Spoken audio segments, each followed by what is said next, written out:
오늘 함께 읽은 본문의 말씀을 가지고 아와 어는 다릅니다 라는 제목으로 하나님 말씀 같이 나누도록 하겠습니다. 우리나라 속담에 같은 말이라도 아 다르고 어 다르다 라는 말이 있죠. 같은 이야기도 어떻게 하느냐에 따라서 그 의도가 다르게 전달될 수 있다는 것입니다. 어떤 이야기를 어떻게 하느냐에 따라서, 같은 이야기도 어떻게 하느냐에 따라서 그 의도가 다르게 전달될 수 있다는 것이죠. 한 남편이 아내의 행동이 마음에 들지 않아서 이렇게 이야기합니다. 당신은 왜 그렇게 행동해? 라고 이야기하는 거예요. 그 말에 기분이 상한 아내가 남편에게 따지듯 묻습니다. 당신은 말을 좀 친절하게 하면 안 돼? 라고 얘기하는 거예요. 그러자 남편이 다시 묻습니다. 어떻게 말해야 친절한 건데? 이 아내가 대답합니다. 당신이 왜 이렇게 행동했는지 내가 좀 물어봐도 될까? 그러자 남편이 다시 답을 합니다. 그게 그거지. 여러분 혹시 누군가와 대화를 하시면서 이러한 상황을 겪어보신 적이 있으십니까? 그렇다면 이에 대한 여러분의 생각은 어떠십니까?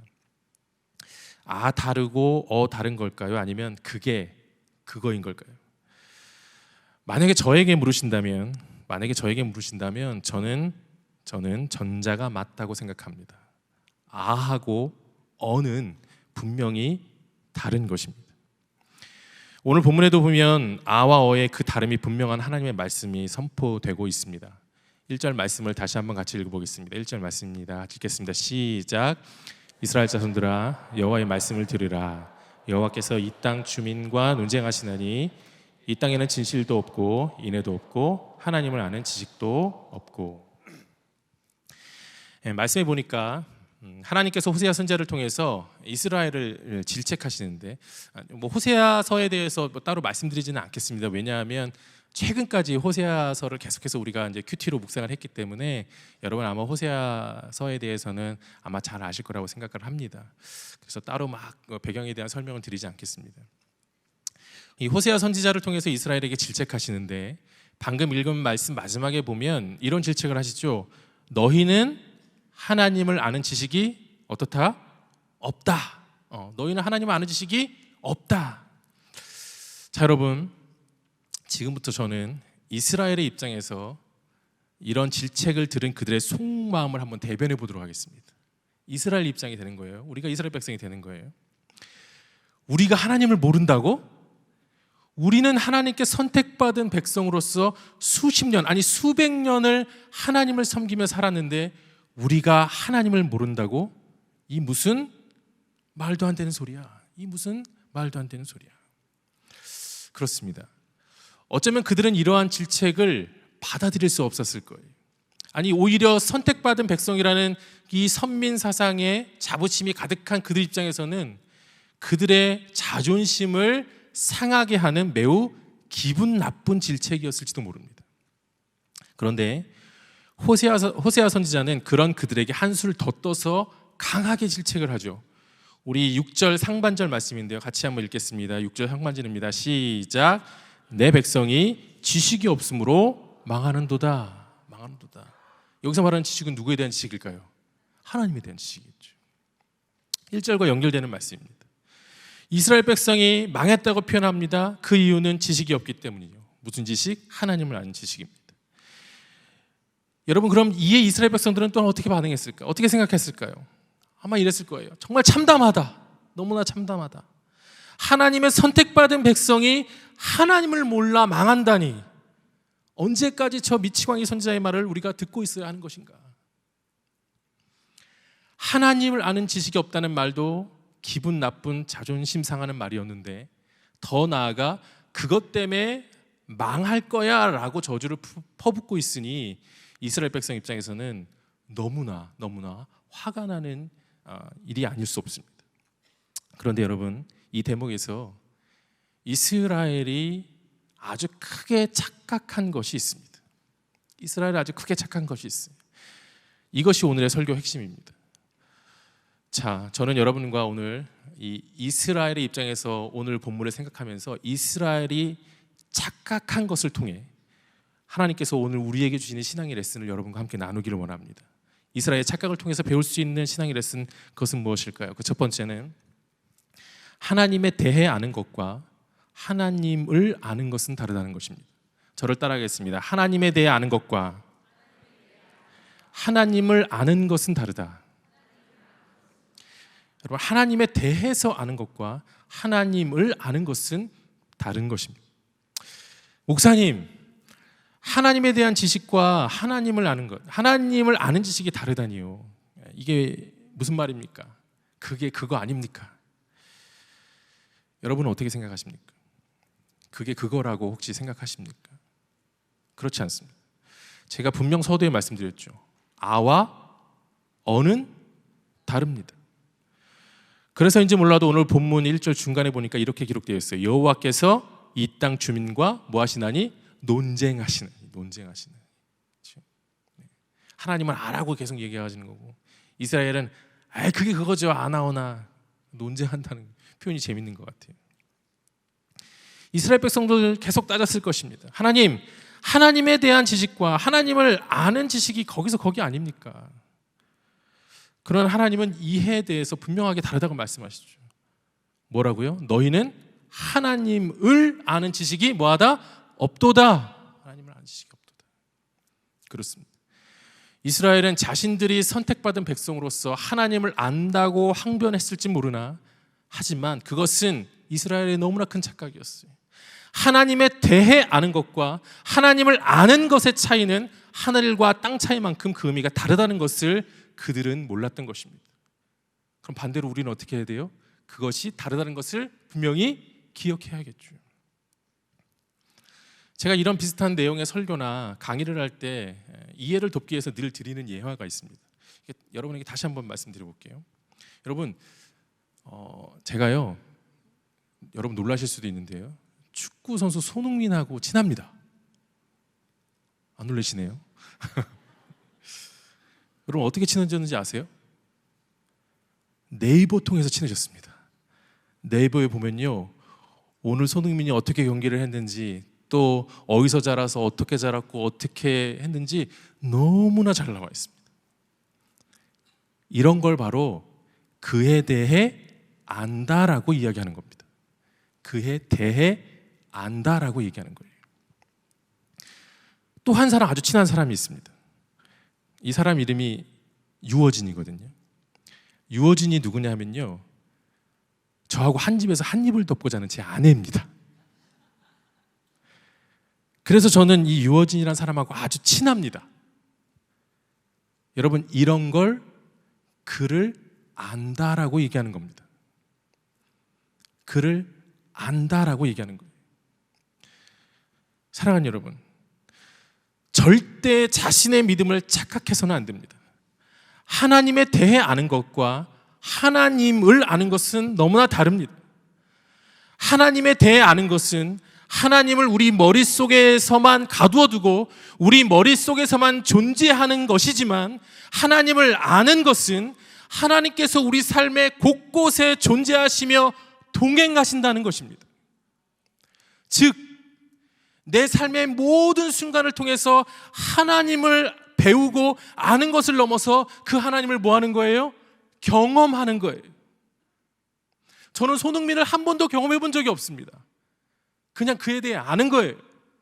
근데 제 아내는 날마다 경험합니다.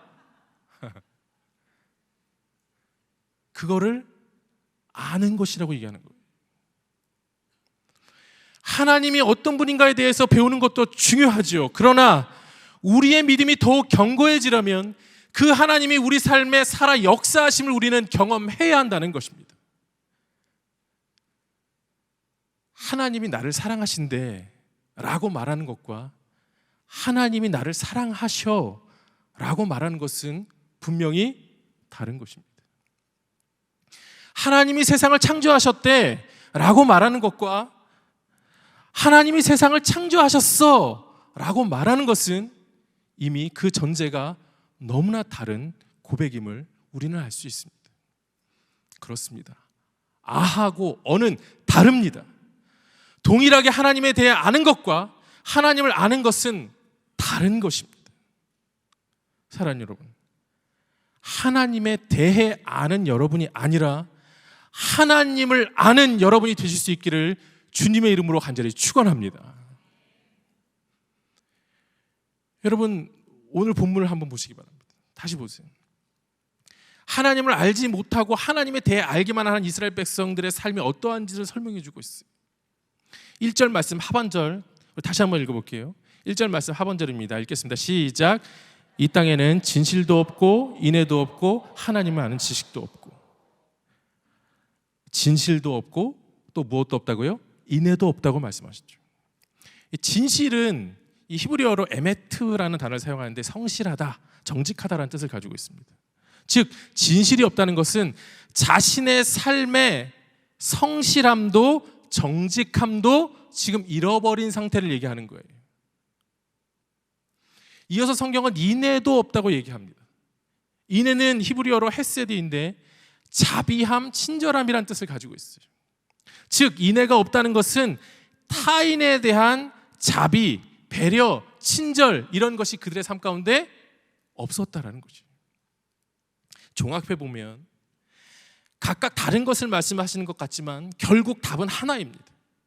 하나님을 아는 지식이 없기 때문에 그들의 삶은 타인을 배려하거나 사랑하는 마음도 없고 스스로를 향한 성실함이나 정직함도 모두 잃어버린 정말 망가질 대로 망가진 삶의 모습이라고 성경은 설명하고 있는 것입니다. 그래서 2절 말씀에 그들의 모습을 이렇게 설명하죠. 오직 저주와 속임과 살인과 도둑질과 간음뿐이요 포악하여 피가 피를 뒤이음이니라. 하나님을 온전히 알면 내가 죽어 마땅한 죄인이라는 진실을 알게 되는 것입니다. 그런 나임에도 불구하고 나를 살려주셔서 하나님의 자녀로 살게 하셨기에 내가 만나는 모든 사람을 나의 형제요 자매로 인식하여 거짓 없는 진실, 사심 없는 그 인애, 그것으로 사람을 사랑해야 하는 것인데 오히려 그들은 자신들이 하나님께 선택받은 백성이라는 선민사상에 빠져서 마치 자신들이 뭐라도 되는 것처럼 교만하여 목을 곧게 세우고 우상을 숭배하며 음행을 저지르며 하나님과는 상관없는 삶을 살며 더 나아가서 큰 착각 속에 빠져 우리 보고 어찌 하나님을 모른다 하느냐라며 그들은 호세아 선지자와 뭐하고 있는 거예요? 논쟁을 벌이는 것입니다. 그들의 삶이 지금 그런 삶이에요. 그래서 성경은 그들을 향해서 뭐라고 강력하게 말씀하세요? 내 백성이 지식이 없으므로 뭐하는도다? 망하는도다. 내 백성이 나를 아는 지식이 없어서 망하는도다. 굉장히 아이러니한 문장이죠. 내 백성이라고 표현했는데 나를 알지 못한다. 하나님에 대해서는 알고 있었겠죠. 지식으로. 그러나 그들의 삶 가운데 역사하신 하나님은 존재하지 않았다는 것입니다. 그러니 어떻게 되는 거예요? 망하는 거예요. 그러니 어떻게 되는 거예요? 신앙이 무너지는 거예요. 하나님은 그 모습을 안타까워하시며 호세아 선지자를 통해서 그들을 책망하고 계신 것입니다. 두 번째, 이스라엘의 착각을 통해서 배울 수 있는 신앙의 레슨은 그 무엇일까? 그 두 번째는 나를 통해 하나님을 보는 것과 하나님을 통해 나를 보는 것은 다르다는 것입니다. 저를 따라하겠습니다. 나를 통해 하나님을 보는 것과 하나님을 통해 나를 보는 것은 다르다. 그렇습니다, 여러분. 나를 통해서 하나님을 보는 것과 하나님을 통해서 나를 보는 것은요 다릅니다. 언뜻 보면 그게 그거 같죠? 그게 그거 같죠? 아니요. 근데 계속해서 말씀을 드리지만 아와 오는 분명히 다릅니다. 같은 말 같지만 중요한 차이가 있어요. 그 차이가 뭐냐? 누가 삶의 기준이 되냐는 것입니다. 누가 삶의 기준이 되는 것입니다. 내가 삶의 기준이 되어서 하나님을 보는 것과 하나님이 기준이 되어서 그 하나님을 통해 나를 보는 건요 천지 차이라는 것입니다. 오늘 본문의 이스라엘의 삶은 말 그대로 엉망진창이었죠. 이는 그들에게 하나님은 삶에 존재하시는 분이 아니라 머릿속에 존재하는 분이었기 때문이었습니다. 삶의 모든 기준이 하나님이 아닌 여전히 자기 자신이 되어 있기 때문에 자신의 이익과 이해에 따라서 진실도 인애도 다르게 적용하며 살고 있다는 것을 성경은 우리에게 고발하고 있는 거예요. 사랑하는 여러분, 우리는 분명히 깨달아야죠.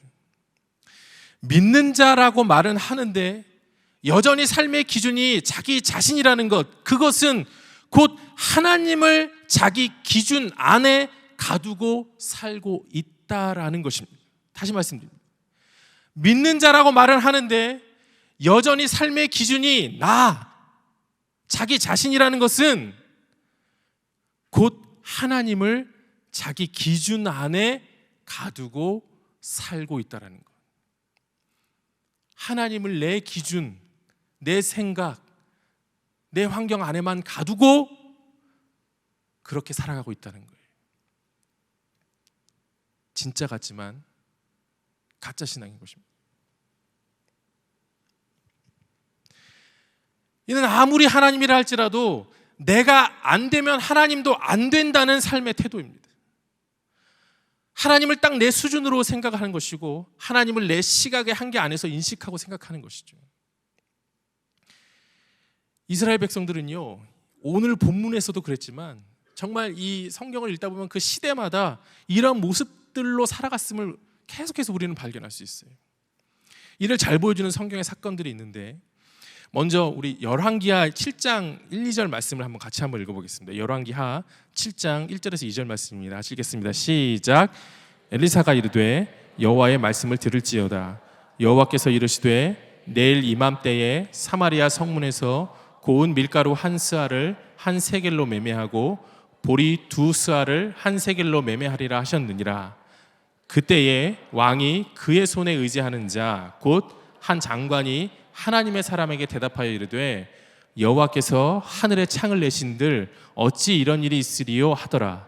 엘리사가 이르되 내가 내 눈으로 보리라. 그러나 그것을 먹지는 못하리라 하니라. 그 열왕기하에 나오는 이야기인데, 엘리사 선지자 당시에 이 아람 군대가 이스라엘을 쳐들어왔습니다. 1차 침공 때는 이스라엘 왕 여로함이 엘리사의 지시를 받아서 아람군을 위해서 잔치를 베풀어서 극진히 대답했어요. 그러자 그들이 그냥 돌아갔습니다. 그냥 잘 돌아갔어요. 다행히. 그래서 한동안 이스라엘과 아람 사이에 평화를 유지할 수 있었습니다. 그런데 그것도 잠시였죠. 아람군의 2차 전쟁이 시작됐습니다. 쳐들어온 겁니다. 그런데 2차 이 침공이 1차 때와 다른 것이 있었는데 뭐냐면 1차 때는 이 아람 군대가 그냥 자기네들이 원하는 이스라엘의 곳곳의 영토를 다 침공했었어요. 그런데 이번에는요 좀 다르게 했습니다. 뭐냐면 다른 곳은 가지 않았어요.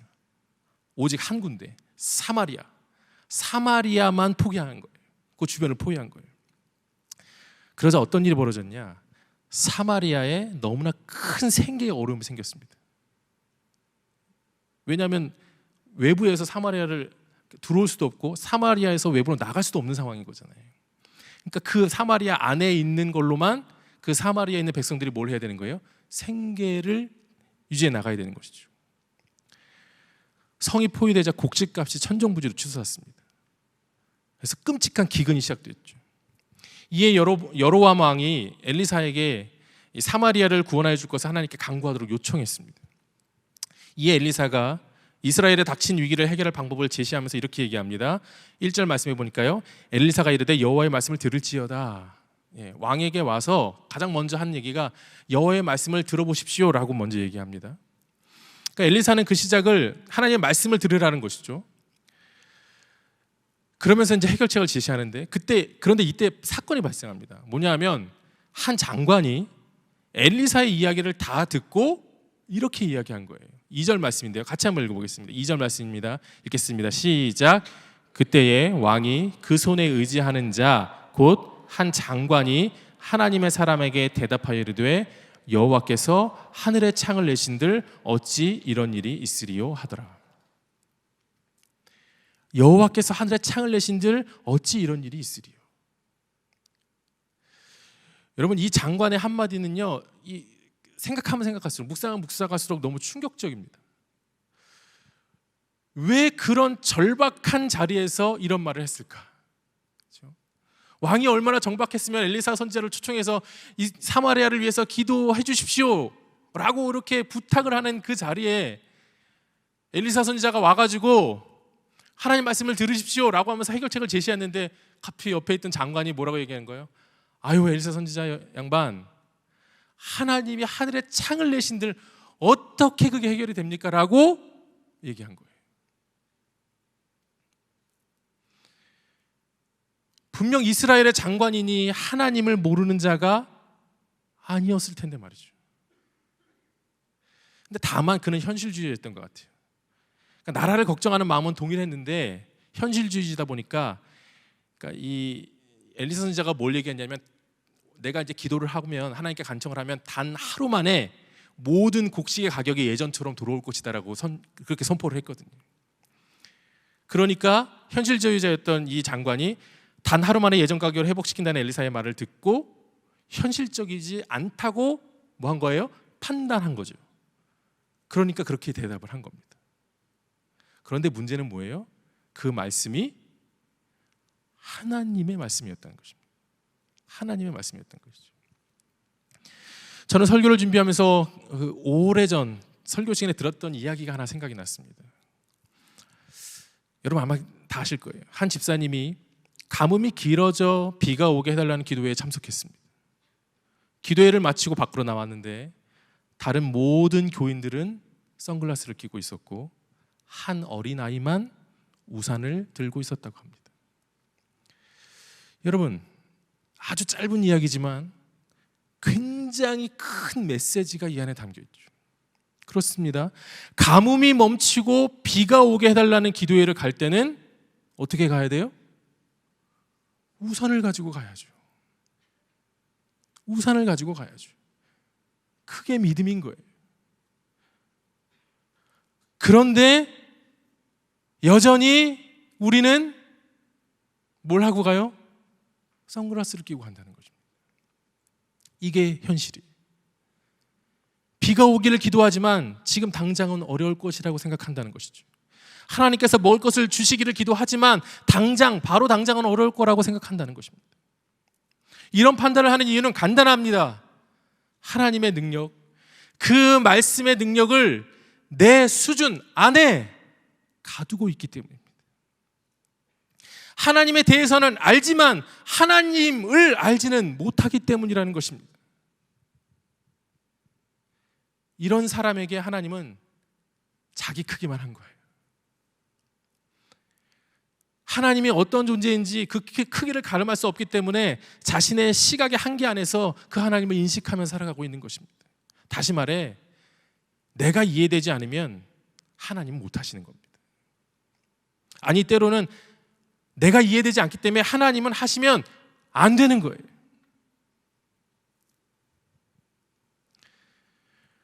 모세를 중심으로 출애굽에 성공한 이스라엘 백성이 이 바란 광야에 도착했을 때 하나님께서 가나안 땅을 정탐하라고 명령하시죠.